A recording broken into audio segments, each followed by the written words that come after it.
салом дӯстон, имрӯз ҳам хабарҳои охирини олами футболро муҳокима мекунем ва дар ин кор мо ба кӯмаки шумо ниёз дорем.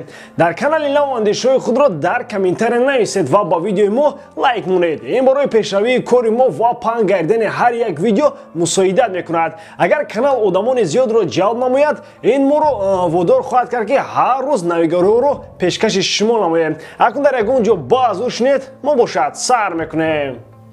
имрӯз дар гурӯҳи асосӣ тақдири тимҳои қавӣ ҳал мегардад. рӯзи гузашта аз гурӯҳи пеш аз охирин се тим Англия, Хорватия ва Чехия ба плей-офф рохат гирифтанд. Аммо дар гурӯҳи марг бояд як ҳодиса рӯй диҳад. Венгрия ҳам қодир аст ки ба Германия мушкилӣ эҷод намояд.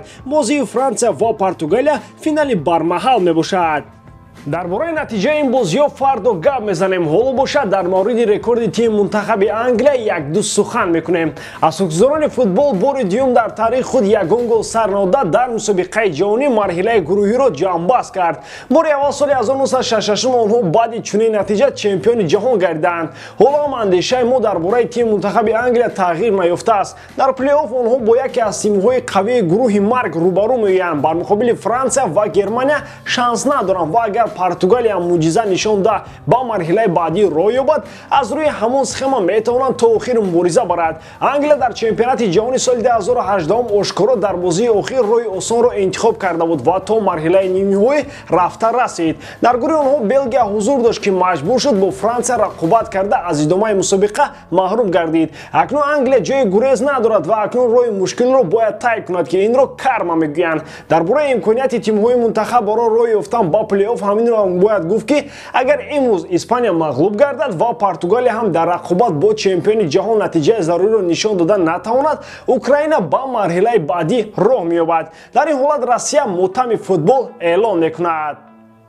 Фабрицио Романо дар расонидани хабарҳои трансферӣ рақиб пайдо кард. Гарит Бейл гуфт ки собиқ ҳамдастаи ӯ Серхио Рамос фаъолияти худро дар куҷо идома медиҳад. футболбози Уелсӣ бо хабарнигор суҳбати аҷоиб карда мавриди таваҷҷӯҳ қарор гирифт. дар ин шаб рӯз рақобатҳои ҷоми Аврупо дар авҷ аст. Уелс бо сарварии Гарит Бейл ба марҳилаи баъдӣ роҳ ёфт. дар ин баробар ояндаи Серхио Рамос ҳам мавзӯи асосӣ мебошад. Бейл инро хуб дарк карда бо хабарнигорон суҳбати аҷиби ғариб анҷом дод. ин диалог чунин сурат гирифт. Бейл гуфт ки дар бораи ояндаи Рамос хабар дорад, медонад ки собиқ ҳамдастаи ӯ дар куҷо бозӣ мекунад. хабарнигорон аз ӯ хоҳиш карданд ки ин маълумотро бо онҳо ҳам ошкор кунад. Гарит Бейл розӣ шуд ва гуфт ки Рамос дар оянда аниқ дар хатти ҳимоя бозӣ мекунад. инро ҳазли англисӣ мегӯянд. аммо агар ҷиддӣ бигӯем, Рамос ниҳоят варианти хуби идома додани фаъолияти худро пайдо кард. ПСЖ розӣ шуд ки маблағи дархост кардаи бозигари испаниро пардохт намояд. худи Рамос ба дӯстони худ аз Реал ки ҳамакнун собиқ ҳамдастагони ӯ мебошанд хабар додааст ки ба дастаи Париж мегузарад. ин паёмро ӯ тавассути бозигарони Реал мехоҳад ба президенти дастаи шоҳона Флорентино Перес расонад ва ӯро огаҳ намояд ки дар Лигаи чемпионҳо рӯбарӯ меоем. кӯ ба кӯ намерасад, одам ба одам мерасад. ин вариант барои Рамос идеалӣ мебошад. ӯ дар футбол ҳамаи ҷоизаҳое ки вуҷуд дошт бурд кард. акнун фикри пул кор карданро мекунад. ПСЖ барои ӯ варианти идеалӣ аст. Усмон Дембеле маротибаи навбатии осеб бардошт ва акнун ин дафъа ӯ 4 моҳ ба тавбат машғул мешавад. чунин ба назар мерасад ки футболбози француз қасдан ҷароҳат бардоштааст то ин ки аз Барселона ҳамчун агенти озод фирор кунад. чӣ гуна? ҳоло мо аз схемаи ӯ шуморо ҳам огаҳ мекунем.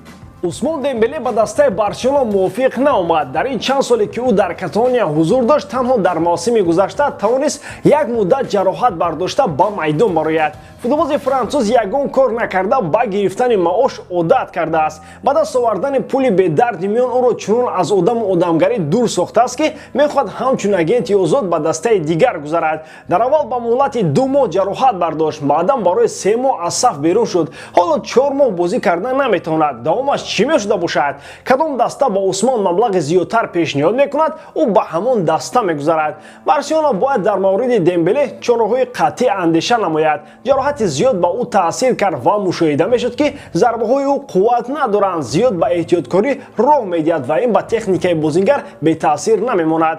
аз ин хотир Барса бояд фавран ӯро фурӯшад, агар барои ин кор имкон дошта бошад. ба ҳамин тамом дӯстон, умедворам ки эҷодкории ман ба шумо писанд меояд. лайк, комментария ва дар канал обуна шуданро аз ёд набароред. бо шумо буд Муҳаммад Гаиров. хай дар паноҳи Аллоҳ.